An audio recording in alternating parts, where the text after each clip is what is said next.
I have nothing for you at the top. What's on your minds? Yemen, maybe? Following on from the conversation we had yesterday, is there any more details you can let us know about your investigations into the attack on Mr. Aklan in Sana'a? I actually don't have any further information to what we had yesterday. As you can imagine, the Yemeni investigation has only just begun, but when we have something to share, we will.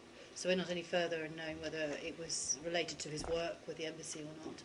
The investigators may well be, but we're not at a stage where we have anything to share. Why didn't the Secretary squarely answer the question of how she was following matters on the night of September the 11th? I mean, there are lots of things that are not known, but presumably she knows what she was doing that night and how she was getting updates and stuff. Is there some reason she didn't want to discuss that? Well, I mean, obviously she knows what she was doing on that night. I think that, from her perspective, the focus needs to be on the ARB, on the lessons we learned from this, rather than on her personal TikTok. As you know, she's not that interested in focusing on herself, but obviously she was here very late that night.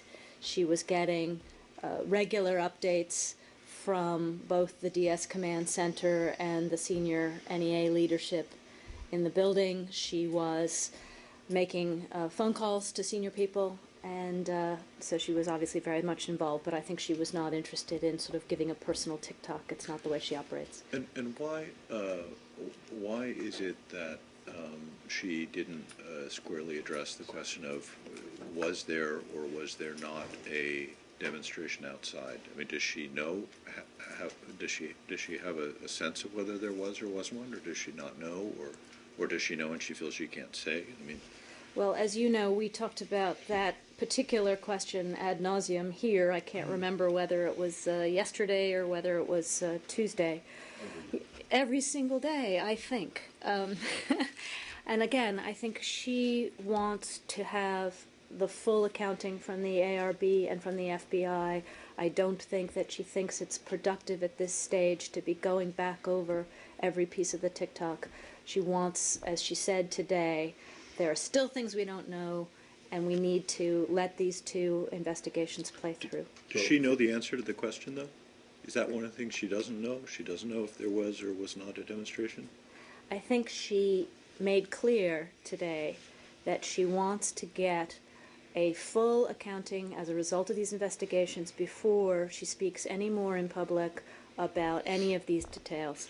This has been an evolving picture. There's been a lot of sort of debate back and forth about the evolving picture. I think it's important now to get the facts. Forgive me because I missed the beginning. I don't know if this came up before I got here or not. But do you know, as a bureaucratic matter, if the requests for extra security in Libya that we now know were made and which the department acknowledges were rejected for whatever reason, did those ever leave this building? In other words, were other buildings in this town aware of those requests when they were made, or is well, that's the first question. I don't know whether there was any interagency coordination at the level that those requests were handled. I think both Charlene Lamb and Undersecretary Kennedy spoke to the process in this building. Right. Whether there was any lateral interagency coordination, I can't speak to that. Well, in general, are such requests circulated to other parts of the other parts of the executive branch? I mean, it seemed pretty clear that the Pentagon, at least, was aware of the SST request, or at least that's what Colonel Wood testified to, that AFRICOM was okay with extending the mission of the SST. But specifically, and I'm sure you know why I'm asking this question, this relates to what the Vice President said last night in the debate. Specifically, do you know if, in general, if embassy security requests or diplomatic mission security requests are transmitted to the NSC or to people at the White House, just as in a general matter? I mean, not necessarily Libya, but could be, I don't know, Brasilia. If we're talking as a general matter, my understanding of these things, which is somewhat limited, is that if the assets are all within the State Department, if that's what we're talking about, generally we handle it here. If there's a policy reason for interagency coordination, then the policy team would take care of that. But if you're talking about using other agencies' assets or coordinating with other agencies, obviously that has to be managed interagency. All right, well, so since the, I mean, so there would have been. I'm not in a position to talk about the details on this one. I just don't have them. I'm sorry. Right, but are you aware of any instance where such a request would have been shared with the White House? Considering they don't have any, I mean, the Secret Service is under DHS, right? So I don't know if they have any assets that might have been used, but. Again, it would, if you're talking about in general, Yeah, it would completely depend on whether there were any policy issues to be coordinated, whether there were interagency issues that needed to be vetted more broadly than the agencies involved. It's completely dependent. and you don't know the answer to I do whether not. that was in this case. I do not. The White House says that it was not told, that it didn't know, and that this is, that embassy security is a State Department, in the State Department's purview, and doesn't go beyond that. That's your understanding from what I say, unless there is some broader policy question that the security might that might involve security. Is that an accurate Again, if we're assessment? talking about security that is within the State Department's assets, if there isn't a policy concern or a reason for interagency coordination, then we handle it routinely. If there is, then we get more other agencies involved. But in terms of this particular instance, you know, I obviously don't have any information to contradict what the Vice President said, if that's what you're asking. Mr. Fischel, welcome back. Are you feeling better? Thank you. I am feeling good. Good. I hear you missed me. I did miss you. I never know who the foxy is in the pool. Yes, well, I'm glad to be here. So I didn't know the briefing had started, so forgive me if this has already been addressed. But the Vice President said last night that the whole false narrative about protests outside the gate was born out of poor intelligence. And I take it you agree with that assessment? We've talked about this from this podium. Undersecretary Kennedy spoke to this a couple of nights ago when he was but here. not about Biden's assessment. This is the first Again, time we've heard that the Vice President say this was bad intelligence that led us to say that. So that's what I'm asking about. I'm not going to parse the Vice President's comments in a political debate from this podium, not at all. Can you say when then the intelligence community changed its assessment definitively? When did you get word that that was no longer the consensus? Again, I'm not going to give you a tick-tock of the various intelligence assessments that we had over the course of the last month. I'll send you to the DNI for that. But we've been very clear, all of us, that we were receiving updated assessments and that the picture was evolving. Is it your hope that the investigation determines who was responsible for this false narrative and then that there's some level of accountability there? I think the Secretary was very, very clear again today, as she's been all the way along, that nobody wants to get to the bottom of all of this more than she does, more than the President does, more than all of us in this department want. And she's been very clear about what the responsibilities of the Accountability Review Board are, not only to ascertain whether we were postured properly based on what we knew, but about whether what we knew should have been broader, different, whatever. She said, I think there's two separate questions here. Mm-hmm. I think the Secretary is talking about wanting to get to the bottom of what actually happened on the 11th in Benghazi. I don't remember her saying anything about wanting to get to the bottom of who made what intelligence assessment when, or whether, or in fact if there should be any blame, if that's the right word, assigned to it. Are you saying, I mean, I don't think, is that within the purview of the ARB to go over to DNI and say, someone here screwed up big time because you gave us stuff that you thought was right but turned out to be not right? I mean, is that even something that you can assign blame for? Nobody's looking to assign blame of any kind. Well, apparently not people before, are. not That's why you got the after, question. not during. That's why there was a nobody is hearing looking the to. other day on the Hill. There are a lot of people looking to assign blame, no? That is not the posture of this department. It has never been. What we are simply saying is that we operate on the best intelligence that we have at the time. Right, but so when she says she wants to get to the bottom of it, is she saying that she wants to get to the bottom of what happened in Benghazi, or that she thinks that there was some colossal intelligence failure or potential cover-up, as some have suggested, in the intelligence community about this that she wants to get to the bottom of, or both? She wants the Accountability Review Board to do the job that it's mandated for. I was just looking to see if I have those 3 points here in front of me that I had in the beginning of the week about the Accountability Review Board's responsibilities under statute. I don't, but I'll get them for you again. There is no assertion here of blame of any kind by anybody in any direction. What we want to understand is whether the decisions that were made about our security posture were appropriate to what we knew, what more might have been done, how we can improve things going forward. But not that is how- that is a State Department function, but it's also a function of working within the interagency. I understand that, but the question that you got was whether there was going to be some kind of inquiry or look into the intelligence post-attack. That's not the responsibility of the So, Accountability in Review other Board, words, if the that's what you're Secretary asking. is not this building is not particularly interested in determining exactly how DNI reached whatever conclusions it might have reached. That's not your issue, is it? It is not our issue to analyze the way the intelligence community comes to its conclusions, if that's what you're asking. Please. I read the report today says that Al-Qaeda didn't ever declare responsibility for the attack in Benghazi. Are you aware of any reports that they announced their responsibility? I have not seen any, besides some stuff the day after, which, we're not sure about its credibility, by individual groups inside Libya. I haven't seen any particular press reporting one way or the other. But again, we're not going to have anything to say about responsibility till we get to the end of the FBI investigation. Jill? There was something on that came up in the debate last night. It's more a kind of how do things work question.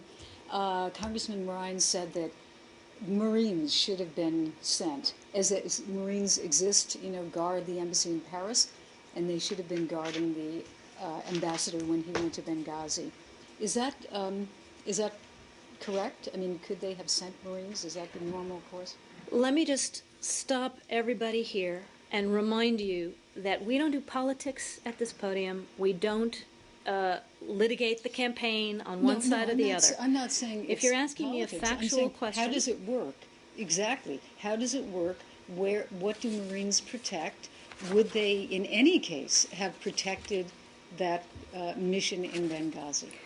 we've talked about the role of Marines from this podium several times. We talked about it in the days following the attack. I would refer you back to what we said at the time, which is that, and I can get you the precise numbers, but we have Marine security guards in about 60-65% of our missions around the world. They are primarily assigned to protect classified information, classified equipment in those posts that are classified. And I would also remind you of what Eric Nordstrom said when he testified on the Hill, which was that in his professional opinion, another foot of wall or another 4, 5, 6, I can't remember the number that he used, of American security personnel wouldn't have been able to turn back or handle the assaults at the level of ferocity and lethality that we saw that night. Except that he did not say that. It He was was- in his prepared testimony, but it was omitted from what he actually But then he spoke. was asked whether he stood by it, and he said he did stand by it. Okay, so what, can I just ask by your, go ahead. I just a clarification. When you say the word missions, you mean embassies and consulates? Correct. Correct. Not- All of our not diplomatic temporary. missions around the world, however many we have, 175, something like But that. would that include this temporary facility? which Benghazi was. Well, there are also issues around the world about the kinds of physical facilities that Marines need in order to perform their function. And it's traditionally very difficult to meet their requirements when you're still in a temporary facility, which is why in a number of places we handle things a different way, either with more RSOs or with calling on our interagency colleagues to support. So two things. One, Yeah. it is correct that, or is it, let me start again. Do Marine Guards ever serve as bodyguards to a specific ambassador? They don't perform, they're not mandated and chartered So, to in other words- perform, can I finish my sentence? To perform a bodyguard function. Right. That said, when they are at post and they are protecting classified, if there are occasions where they can help protect personnel, they do, but they are not bodyguards per se. Are you aware of any instance, perhaps drawing from your own experience with dealing with an embassy where there were Marine Guards? Did they ever travel with the ambassador, the chief of mission? I don't have any I think the experience with that one way or the other. Well, are you aware in general, maybe not from your personal experience? If you're talking about embassy marine security guards or mission There's- marine security guards, they're generally assigned to a particular mission, but if there is a need in country, they can be, swapped out and augmented. So I don't want to make a definitive statement one way or the other. Well, are you aware of any time a Marine Guard has ever traveled with any ambassador anywhere as a bodyguard? They do not generally perform, they are not mandated for the performance of bodyguard duties. Can I just check? Benghazi was not a classified post. Benghazi did not, I don't want to get into an overly definitive definition of Benghazi, and a lot of this will be covered as well in both the FBI and the ARB reports. So I think I'm going to say what we've been saying all along, which was that Benghazi was not one of our 60% of posts that have Marine security guards. And can I also ask that something that's been niggling at me a little bit since we had that very full and very harrowing account on Tuesday night of what happened that night. We were told that at 8:30 the ambassador had walked his Turkish guest to the compound gate and there was nothing, the streets were calm. Then at 9:40 they heard explosions and gunfire, and on the security cameras they saw men flowing into the compound. My question is, how did they get in? I mean, do you know how they got in? Was there an explosion that destroyed the gate to the compound? Was it opened in some manner? Again, I don't have any information I can share at the moment with regard to issues at that level of detail. All of these kinds of things are being looked at by the FBI. Of course, they'll also be looked at by the ARB. Please, Justin. Victoria, I know you're tired of going over the timeline, and I sympathize, but I do have to say that one of the more disturbing things I think people have picked up on here is that the attack began at around, and tell me if I have my times wrong, but the attack began around 9:40 p.m. and Glenn and Tyrone and that was at the consulate where it began, and Glenn and Tyrone were not killed until 4 a.m. by that mortar that struck the annex. Mm-hmm. So was it the State Department's responsibility to call in extra security, some outside security perhaps for that, to protect the annex specifically? And is the investigation going to look into whether that perhaps was a failure not to fortify that place more, 7 hours later? Was there not enough time? Again, I'm going to refer you back to the TikTok that was given, I think it was Tuesday evening on Background, a lot of which was repeated on the record in the congressional hearings. I'm not going to be able from this podium to give you more granularity than that. A lot of these details, as the Secretary was so clear today, are still being worked through, but remember what was said in those briefings, that we had the attack on the first compound, then we evacuated people to the second compound. The second compound, after that, sometime after that evacuation, in the wee hours of the morning, came under attack itself. There were There were Libyans involved in security at both compounds. There were some details given about that. And we also, as was made clear in those two briefings, called Tripoli to send reinforcements, which they did. So, American reinforcements. So, but I am not in a position from this podium to give you any further detail than you've already had. All of these things are being looked at, again, both by the FBI and by the ARB, to get to the bottom of just these kinds of things that you are asking, Justin. Okay, please. Change of subject. Please. Pakistan. Yeah. Malala Yousafzai, has Pakistan sought any medical assistance, help for her treatment from the U.S.? We're obviously in conversations with the government of Pakistan about what might be needed, but I don't have anything to announce at this stage. And given the kind of support that she is receiving inside Pakistan, do you think this is a turning point for the country in the war against terrorism, the popular people's support against opposition to the Taliban ideology and their things? Well, we've seen in the past in Pakistan that when the Taliban commits truly heinous and outrageous acts like this, it galvanizes popular opinion against them, not only in the cities but also in those towns and neighborhoods where they plot and hide. So obviously the degree to which the Pakistani people turn against them, help their government to go after them, that would be perhaps a silver lining from this horrible tragedy. Why is it obvious that you are in talks with the Pakistani government about what might be necessary? You said we are obviously... We talked about it yesterday. The Okay. President made clear yesterday that we Sure, were. sure. Yeah. Okay. Was there some offer? Yes. There was? Yes, and we spoke about it yesterday. Anybody But else? this isn't from the statement from the embassy this morning? No, I think it was the President himself. Or, yeah, the President said 2 days ago, yeah. You are aware, no doubt, of this report in Israel about U.S.-initiated attempts to get Syria-Israeli peace deal going, allegedly from Fred Hoff's diary or something like that. Do you know? You're aware of this? I've seen one press report move, if I that's what said you're report, asking. Yeah. Not plural, just one. What do you have to say about it, if anything? Is it correct?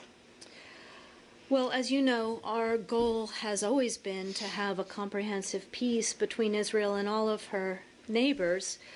Prior to the eruption of all of the violence in Syria, there were efforts to try to support contacts between Israel and Syrian officials. This was part of the mandate of George Mitchell, but obviously in the current environment in Syria, that's not something that one can continue to work on. So, Can you be a little more explicit about what those efforts were? besides saying that this was one of the focuses of work that George Mitchell was involved in, I think I'm not going to get into the details of the conversations that we had. There was, I think, at the time, talk of the Turks being involved in something like this. Obviously, that now has gone out the window because their relations with both Syria and Israel are pretty poor at the moment. Well, the conditions in Syria aren't suitable for a serious effort, but, you know, we all hope that we will have a new day in Syria and there'll be another opportunity for her to make peace But with her were neighbors. the Turks at all involved in this effort? That Mitchell I was- don't have any information one way or the other to share. Please. Staying on Israel, has the U.S. been in contact with Israel about the drone, the Hezbollah drone that Israel says they shot down over the weekend? We've obviously seen the media reports about the shoot down of this by the Israeli military of an unmanned aerial drone over the Negev. Our embassy has been in contact with Israeli officials about the incident, but I'm going to send you to the government of Israel for whatever details they might have about what it exactly was. Okay. Anything else? Well, Yeah. has there been any more talk with Syria about with Turkey about the Syrian plane that was stopped in Turkey, and any more information on whether there were in fact Russian weapons on that plane? We've had a pretty comprehensive accounting from the Turkish side of precisely what they found, but I'm going to leave it to them to share in public what they found. I think Prime Minister Erdogan made some pretty definitive statements about that. We have no doubt that this was serious military equipment. So you have raised this with the Russians? We have been in contact with the Russians about it as well. As you know, we were pretty definitive publicly about our grave concern that this kind of activity continues, and particularly by a Security Council member.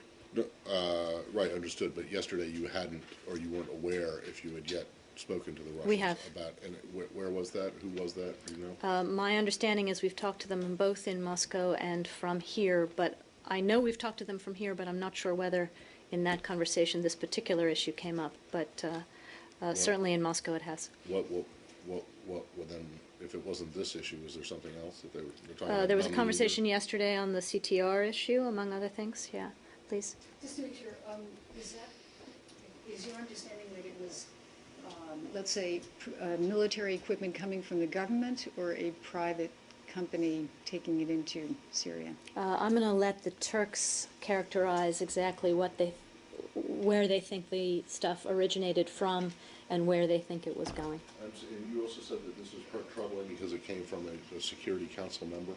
Right. Is that right? Correct. But in fact, there are no Security Council sanctions on Syria, are there? There are no Security Council sanctions on Syria because Security Council members Russia and China continue to block Right. those. But I mean, this isn't a violation of anything. No, but everybody else on the Security Council is doing what it can unilaterally to ensure that the Assad regime is not getting support from the outside. So, I mean, what you're saying that the Russians did something wrong here? We are saying, as we have been saying for almost a year now, that no responsible country ought to be aiding and abetting the war machine of the Assad regime. Fair enough, but I mean... And particularly those with responsibilities for global peace and security as UN Security Council members Right, have. but, you know, regardless of why the Security Council hasn't imposed any sanctions on Syria, on Assad, the Assad regime, there still are no sanctions on the Assad regime. You are legally correct, and Well, you the know, policy is still morally so- bankrupt. So the Russians are morally bankrupt. I did not put it that way. Well, you just said it. You're not talking about the United States policy, are you? Or that of the 13? I am not. So you were talking about the Russians So and there the was some Chinese reason to have this policy. briefing today. Go ahead, Goyal. India? Very nice tie.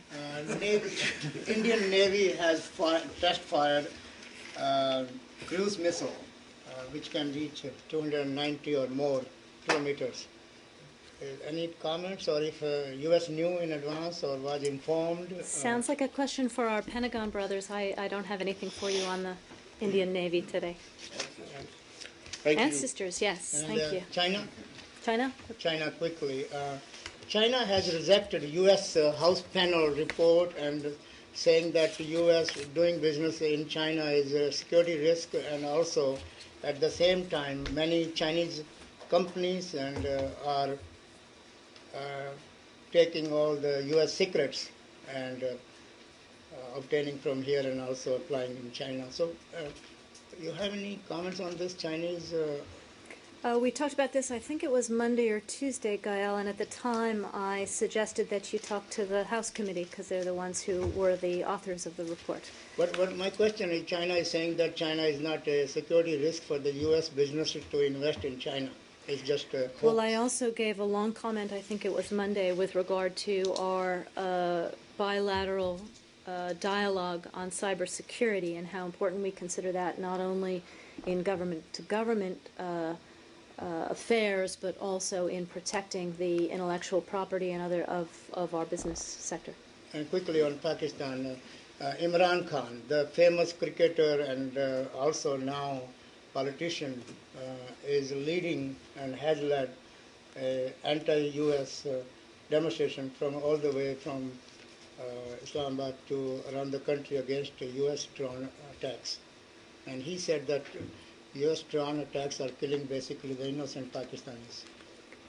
Was there a question in there, Gael? I mean, any comments on his mission and message, or kind of he's leading the mass demonstrations? Well, obviously that we support the right of peaceful protest here in this country, but I'm not going to comment at all on any intelligence matters. Thank you. Thanks. Thank you. Okay.